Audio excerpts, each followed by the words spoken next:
کیا سجدہ سہو کرنا ہوگا اگر نماز میں وسوسے آئے اور وسوسوں سے ہمارا دھیان کھو گیا تو کیا سجدہ سہو کرنا ہوگا؟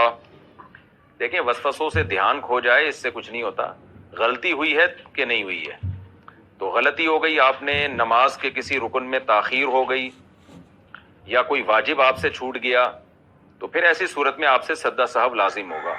اور واجب چھوٹنے کا یقین ہو، وہم نہ ہو، 100% یقین ہو کہ بھائی مجھ سے واجب چھوٹ گیا یا رکن میں تاخیر ہو گئی ہے، تو ایسی صورت میں سجدہ سہو واجب ہوگا. اگر یقین نہیں ہے تو واجب نہیں ہوتا. اور اگر کوئی رکن ہی چھوٹ جائے اور یقین ہو رکن کے چھوٹنے کا، جیسے رکوع چھوٹ گیا، سجدہ چھوٹ گیا، تو پھر تو پوری نماز دوبارہ پڑھنی پڑتی ہے. وسوسوں کی وجہ سے کیا سجدہ سہو کرنا ہوگا اگر نماز میں وسوسے آئے اور وسوسوں سے ہمارا دھیان کھو گیا تو کیا